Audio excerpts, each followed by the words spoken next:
Pagsasanib pwersa na ang Honda, Nissan at Mitsubishi sa mga susunod na taon. Sa video na to aalamin natin ang take ng dating CEO ng Nissan na si Carlos Ghosn tungkol sa pagkalugi nga ba ng Nissan. At sa dulo ng video, pag-usapan natin kung ano nga ba ang binabalak nila sa pagiging magkakakampi at anong i-expect natin na lumabas mula sa mga higanting kumpanyang ito. Ito na nagkaroon ng Memorandum of Understanding ang tatlong kumpanya, ang Honda, Nissan at Mitsubishi. So nag-merge na sila sa isang strategic partnership na nakafocus sa pag-enhance ng intelligence o artificial intelligence o electrification ng mga automobiles. Ang partnership ay nag-aim sa pag-integrate ng kanilang kumpanya sa mga technology, pagbe-brainstorm at paggawa ng makabagong value sa automotive sector. At ang focus talaga ng joint development initiative na ito ng Honda, Nissan at Mitsubishi ay ang pagde-develop ng mga EV. So nagsasama-sama itong tatlong kumpanyang to para mag-share ng mga components gaya ng batteries at para sa pagko-collaborate para makakreate ng software for autonomous driving o self-driving cars. Crucial na to ngayon sa automotive industry dahil napakalawak na ngayon ng competition dahil marami ng global players pagdating sa EV market. Pag-usapan naman natin ngayon yung pwede nila maging impact. Ang pwede maging impact ng tatlong magkakaalyansang kumpanyang ito ay ang collaboration. So pwede nilang i-pool lahat ng resources nila, yung knowledge nila at technological expertise nila sa isang kotse. At yung synergy nila pwedeng makapag-accelerate ng development ng EV technologies at platforms na mapapalakas pa yung innovative at competitive electric vehicles na ginagawa ng bawat kumpanya nila. Itong alliance na to ay magre-resulta rin sa reduced production cost dahil sa economies of scale at yung sharing ng manufacturing process nila at components dahil nasi-share sila yung Nissan, Honda at Mitsubishi ng manufacturing components ng manufacturing plants ay pinapababa nito yung expense ng paggawa ng mga EV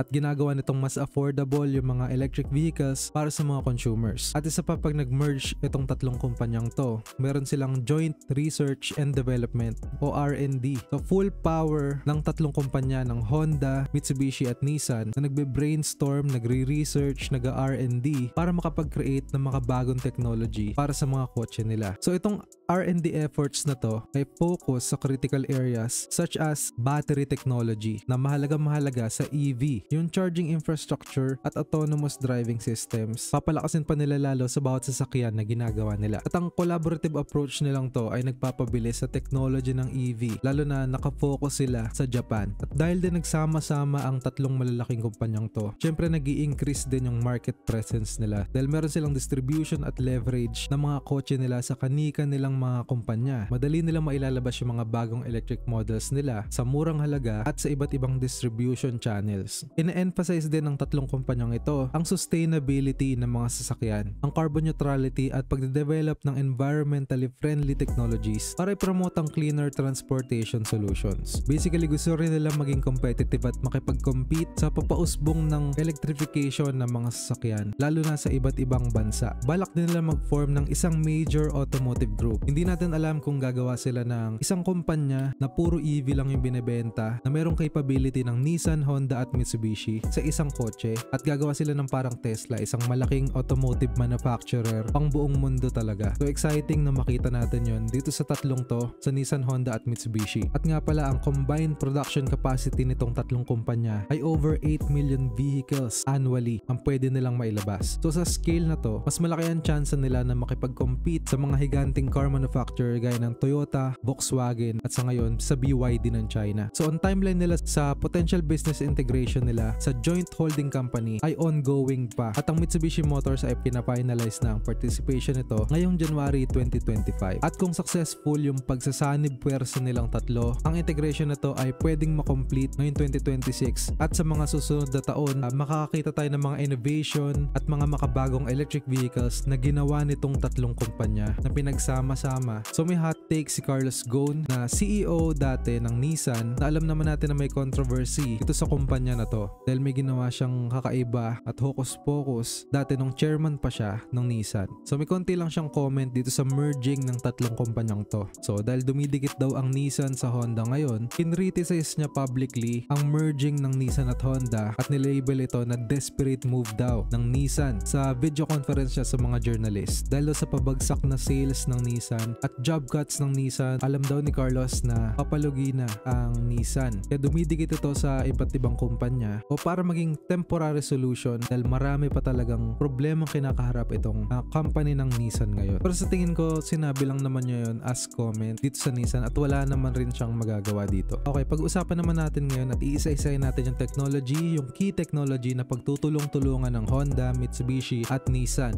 So meron tayong 8 technology focus areas na pupukusan talaga itong tatlong kumpanya ni Honda, Mitsubishi at Nissan. Number 1 yung electric vehicles nga, EV. Number 2, autonomous driving technologies. Number 3, connected vehicle technologies. Number 4, software development. Number 5, sustainability. Number 6, shared research and development. Number 7, data analytics and AI. At number 8, hydrogen fuel cell technology na very exciting dahil yung Toyota nakakagawa na sila nitong hydrogen fuel cell technology at sila pagtutulong-tulungan nilang gawin to sa sarili-sarili nilang kumpanya. So sa nakikita natin ngayon itong mga Japanese cars o makabagong JDM cars na mga kumpanyang to ay binabalik yung great Japanese technologies nila noong 90s. Yung Honda dati ang breakthrough technology niya ay yung VTEC, isa sa mga leading technology noong 90s na ginagaya ng iba. Yun yung masasabi natin nakapag-boost sa brand ng Honda para tumatak siya sa automotive market. So ito na nga, magbibigay tayo ng mga speculations kung ano expect natin, bakit ba nagkakampi-kampi itong tatlong kumpanyang ito sa Japan at anong expect natin na lumabas mula sa mga higanting kumpanyang ito. So number 1, market disruption ng China. So kung mapapansin natin, mabilis gumalaw ang China sa automotive market lalo na sa EV industry.